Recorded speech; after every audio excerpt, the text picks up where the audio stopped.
What's up guys and gals, welcome to this video about my deck of Floowandereeze. I guess this is a little bit of a deck whether either you love it or you hate it. I definitely used to hate it. I'm sure a lot of people hate it.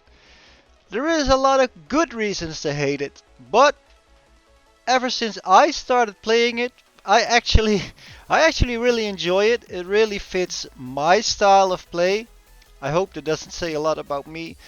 But yeah, it's a lot of fun. It's actually a deck that, like, the longer a game goes on, it gets a hold of you and it's gonna squeeze tighter and tighter and tighter. Longer the game goes on, the more you're gonna get into this vice grip.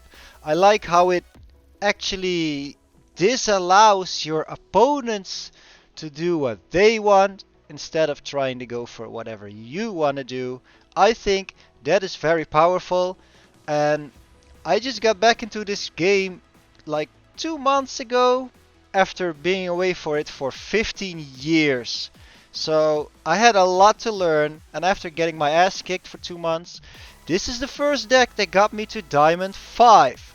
Now, there's a new season starting today, which is really cool, and my goal for this season is reach Diamond 4.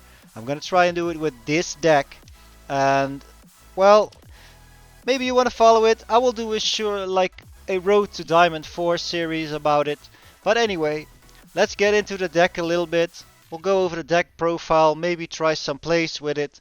So without further ado, as you can see, we use 3 copies of Robina and we use 3 copies of the Eglen. Now, these are your most important birds in the deck together with the Impen.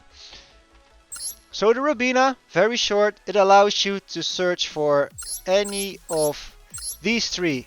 So we can get the Stree with this, we can get the Toucan with this, or we can get the barrier statue that absolutely floodgates any special summons except wind monsters.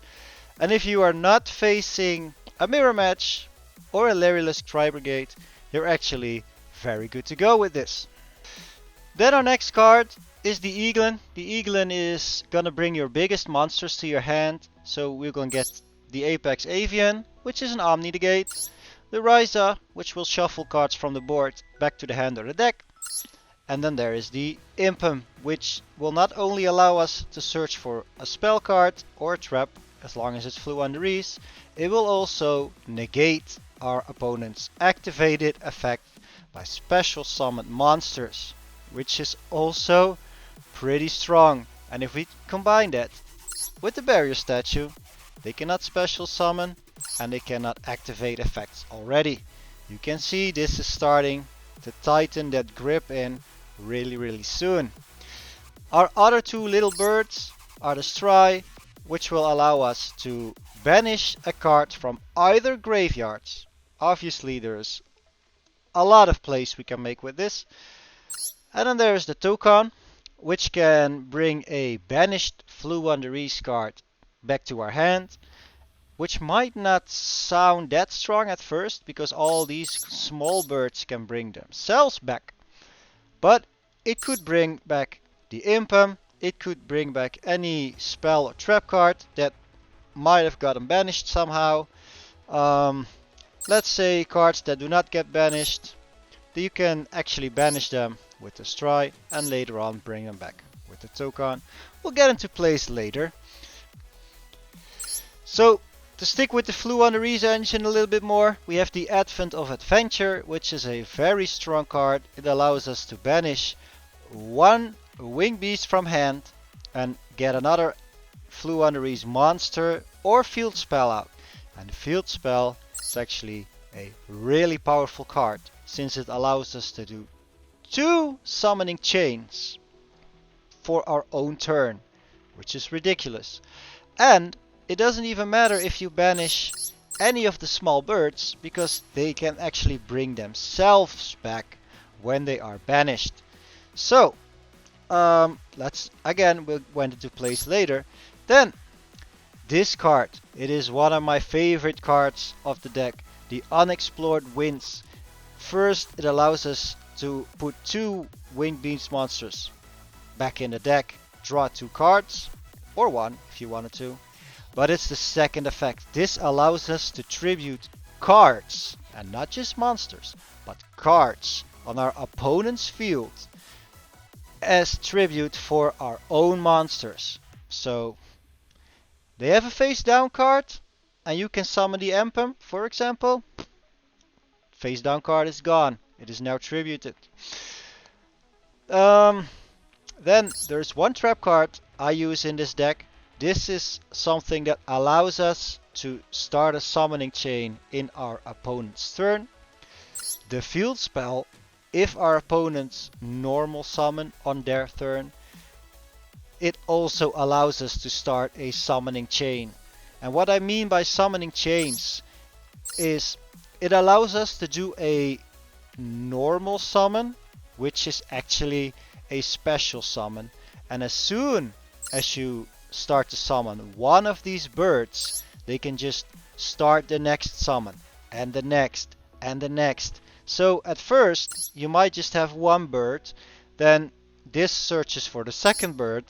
If it comes back on another chain, it searches for the third bird, and they all get their effects going, they all get their plays. And that is what I meant at the start of this video by the longer the game goes on, the more of these birds come out, and the tighter they will get a grip on your opponent's play. Some other cards that go really well with the deck. The Dimension Shifter. Well, you can read what it does. It disables the graveyard. Everything that goes to the graveyard is banished instead, which we do not mind at all, since all our birds come back from banished. And if our spell cards go into the banished zone, we have our Toucan to bring the Floowandereeze cards back. So banished is actually better for us, and it messes up a lot of other people's decks. Other cards, obviously, Harpy's Feather Duster is a great card for any deck. We have Terraforming, another card to try and get the field spell out. That's how strong it is. That is how badly we want it. Pot of Duality gets a lot of our plays going. It allows you to draw into another bird. It allows you to draw into a spell that you might have needed. Also, this deck, which you will see later on, it has a lot of opportunities to grab whatever it actually wants. Pot of Prosperity. This is quite something, because this requires cards from the extra deck, obviously, to be pulled out. And the extra deck is quite a thing in my deck, but we will get into that later. We have Salesman, and we have Numbers of Veil. Well, first, if you recognize these cards, you will know these cards are meant to bring, where are you? Bring out the Rongo. Where are you? There you are. Rongo Bongo. If this card gets brought out by these two, all these effects will stay. It will not be able to be destroyed. It gains attacks unaffected. And here's another floodgate. Your opponent cannot normal or special summon, which means it can't even be Kaiju. Floowandereeze, we went over this, the map, the spell card. Called by the Grave. Some decks Floowandereeze run it, some don't. I actually completely love it. If you draw into a Robina and a Cold Buy on your opening hand, you're actually protected from Ash already. Later on, if these birds are in the banished zone, you could overlay you could chain link protect the effects and be free from Ash, but it's always good to be freed from Ash. We went over this already. Imperms, I like them a lot. And then there's the other trap card. Now the extra deck. So you could play Floo without using the extra deck completely. That would be completely fine. But the extra deck is a really powerful thing, and we want to make the most of it, right? So for our Numbers of Veil, we need 4 monsters, which numbers are exactly equal to whatever we want to bring out. In our case, the Rongo, which is 86. So we got numbers 2, number 29, number 20, and number 35. Together, they all equal one Rongo, and you will be able to bring out the Rongo. That's why these need to be in the extra deck. I got 2 copies of some. I would run another copy of 29, but there's actually other things I would love to put in the deck. I have some Lyrilusks here, and I use them because they require level 1 monsters, and as you can see, we have quite some of them. And because they all summon each other later on in the game, where they might have no more use. Let's say they are just on the field, we cannot summon, tribute summon any more of our bigger monsters. We might get into some shenanigans with Lyrilusk. So first off, we have the Ensign Blue Robin.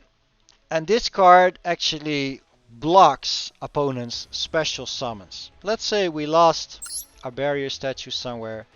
This will actually be able to still kind of block the special summons.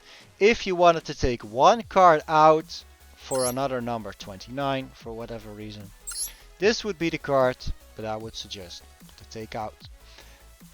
Then we have 2 Rectal Starlings, and they also require level 1 monsters. If we manage to get 2 of these on the field, we can actually go into Utopic Future and eventually go in Utopic Draco Future, which is a very strong card. As soon as your opponent activates a monster effect, we can pull that monster to our field. Also, it can't be destroyed by battle or card effects. So it can be Kaiju, that's true, but it's still a pretty good card to have. Then there is also the Assembled Nightingale. This allows us to attack our opponents directly. If an Acces card attacks directly, it can go into Zeus.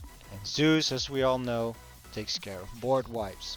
So, I actually put quite some thought into this extra deck. The deck is, I will admit, quite expensive as it is right now. If we had to find some other cards that we could run in the deck, there's probably, if we use the extra deck, you can do all kinds of stuff with your extra deck. There's probably some Link monsters, some Acces monsters. This is what I like to do with the deck. I didn't buy these cards for the deck, as the deck is already expensive enough. But I had these cards from other decks. And yeah, this is the best I could come up with. If you have suggestions, leave them in the comments. I am happy to read them. Other cards that can run with the deck. I've seen a lot of people run the Marco Cosmos, as it does the same thing as our Dimension Shifter. What else have we seen? We have seen, what is the card again? Harpy's Feather Storm. Really good card.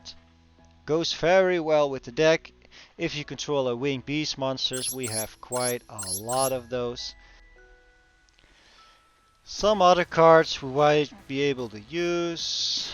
Pot of Extravagance. It banishes card to draw cards, and well, it could be a way to get some birds to our hand.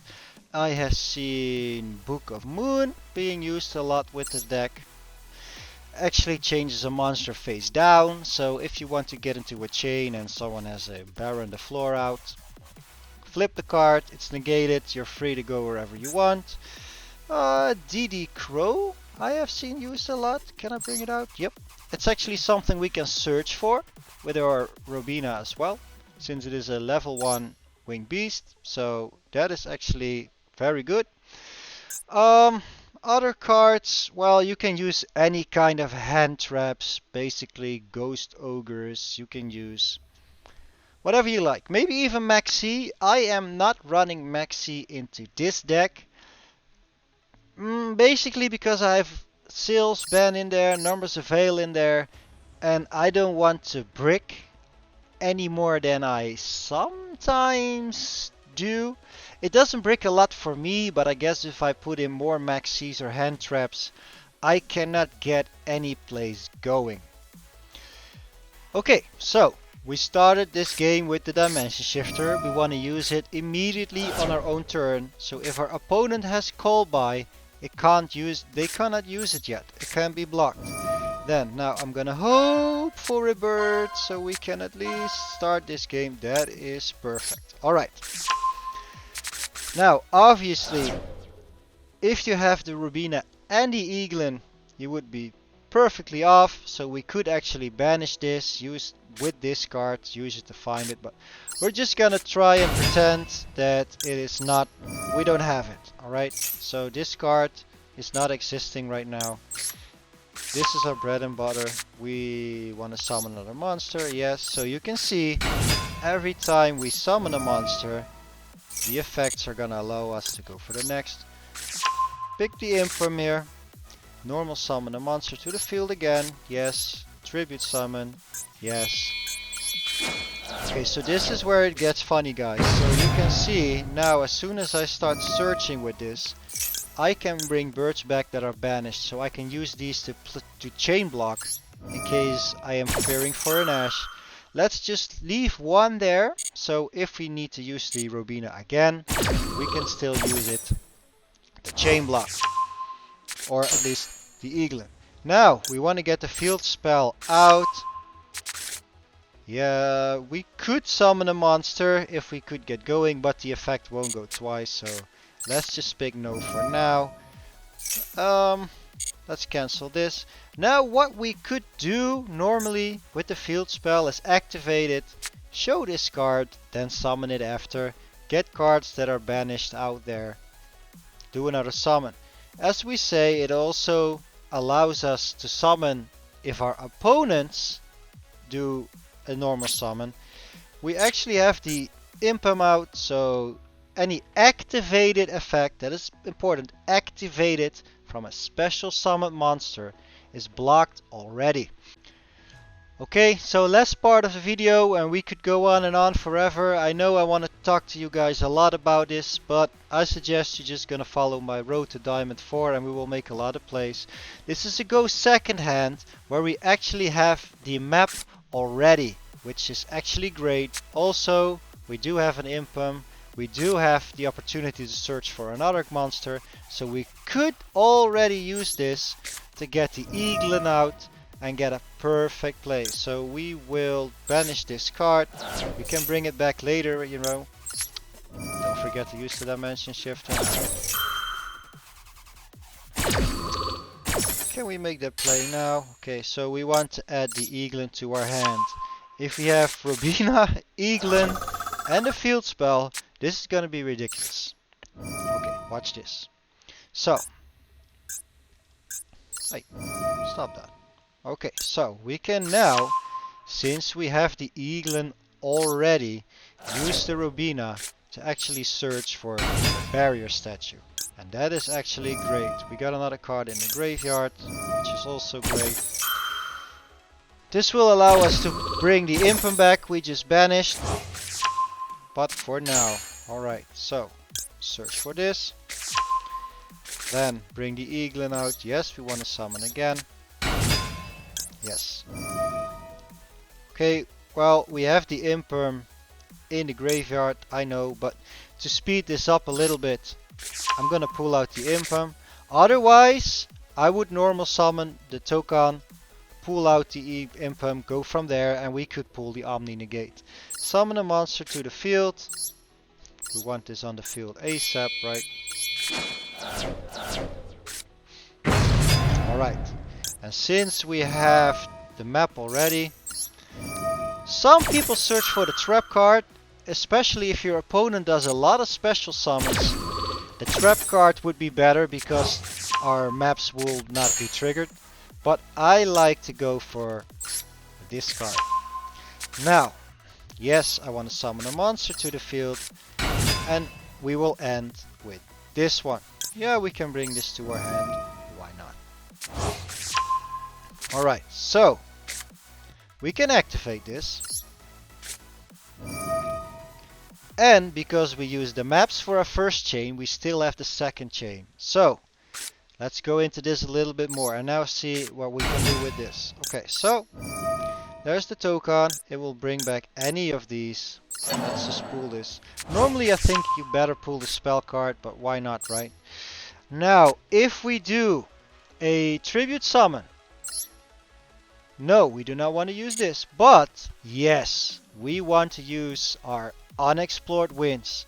We click yes, and look, we can not only tribute the monster, we could also tribute the field spell if we wanted to. If there was a back row here, we could also use a face down card. Now we know Toon World, right? This is important, so we're gonna use that card. We still need to tribute some of our own, and there we go. Nothing done about it. Also, the riser comes out. It can shuffle a card back into the deck. We can actually bring this back from our hand. Now you can see where this is going, right? I said to the hand, it goes back to the deck. If there was another card, I could use it to play it back to the hand of my opponent. That's why I confused. But look at what we have here. We have a lot of damage on the field. Special summons negated. Activated effects from special summon monster negated. This is ridiculous. Alright, you can see where this deck is going. I would love to invite you to join my Road to Diamond 4. I will probably mess up a lot. I will show you some of those as well. I hope this was quite helpful. I know I speak a lot and I want to learn you guys way too much, but I hope you enjoyed the video. If so, I would appreciate it if you subscribe and follow me through my journey, and I hope you have a wonderful day. Alright, take care guys.